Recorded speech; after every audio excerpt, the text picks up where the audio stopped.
शेतकरी मित्रांनो नमस्कार. वार आहे रविवार. तारीख आहे 14 जून. तर 14 जूनला महाराष्ट्राच्या कोणकोणत्या भागात पाऊस असणार आहे की कोरडं वातावरण असणार आहे.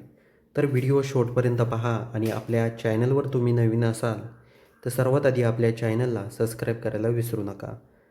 आपण जर छत्रपती संभाजीनगर परिसर जर बघितला तर आपल्याला या भागात कोरडं वातावरण दिसत आहे.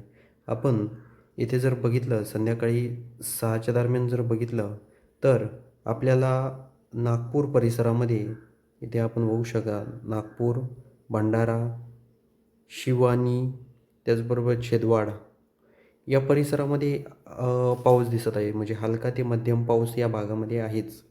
आपण जर हिंगणघाट परिसर जर बघितला तर हिंगणघाट परिसरामध्ये अ, ढगाळ वातावरण आहे.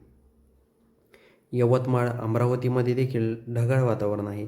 त्याचबरोबर नांदेड परिसर जर बघितला तर नांदेड, परभणी, हिंगोली, उमरखेड या परिसरामध्ये देखील ढगाळ वातावरण असणार आहे.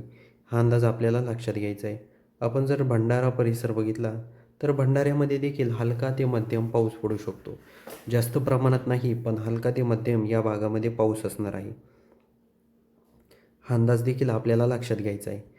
त्याचबरोबर आपण जर नाशिक परिसर बघितला तर नाशिक परिसरामध्ये पूर्णपणे आपल्याला कोरडं वातावरण रविवारी 14 जूनला दिसत आहे. त्याचबरोबर मनमाड, मालेगाव, सटाणा, वैजापूर, अकोले, श्रीरामपूर, घोटी हा जवळजवळ संपूर्ण पट्टा जर आपण बघितला तर या पट्ट्यामध्ये पूर्णपणे कोरडं वातावरण आपल्याला रविवारी 14 जूनला दिसत आहे. आणि अकोले त्याचबरोबर जुन्नर, उल्हासनगर, पनवेल, मुंबई, अलिबाग या परिसरात देखील कोरडं वातावरण आहे. चाकण, पुणे या भागात देखील कोरडं वातावरण आहे. आपण जर सातारा, चिपळूण, गुहागर, दापोली हा परिसर बघितला तर येथे थोड्याफार प्रमाणात वातावरणामध्ये बदल होऊ शकतो. आपण जर विटा त्याचबरोबर सांगली, ईश्वरपूर, कोल्हापूर, निपाणी, बेलगाव, सावंतवाडी, कणकवली, पणजी हा जर परिसर बघितला तर येथे देखील आपल्याला पूर्णपणे कोरडं वातावरण दिसत आहे. शेतकरी मित्रांनो, आपण जर बघितलं तर 14 जूनला महाराष्ट्राच्या अनेक भागांमध्ये कोरडं वातावरण आहे. सोलापूर, धाराशिव, नलदुर्गा, बार्शी त्याचबरोबर केज, जामखेड, करमाळा, बीड, माजलगाव, परभणी, परळी, अहमदपूर, लातूर हा संपूर्ण परिसर जर बघितला तर या परिसरामध्ये पूर्णपणे आपल्याला कोरडं वातावरण दिसत आहे. हा अंदाज आपल्याला लक्षात घ्यायचा आहे.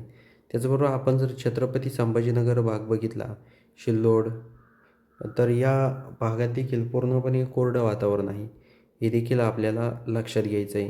म्हणजे एकंदरीत जर आपण बघितलं तर 14 जूनला महाराष्ट्राच्या अनेक भागांमध्ये ढगाळ वातावरण असेल, पण कुठल्याही भागात आपल्याला जास्त प्रमाणात ऊन म्हणजे जास्त प्रमाणात ऊन असणार आहे.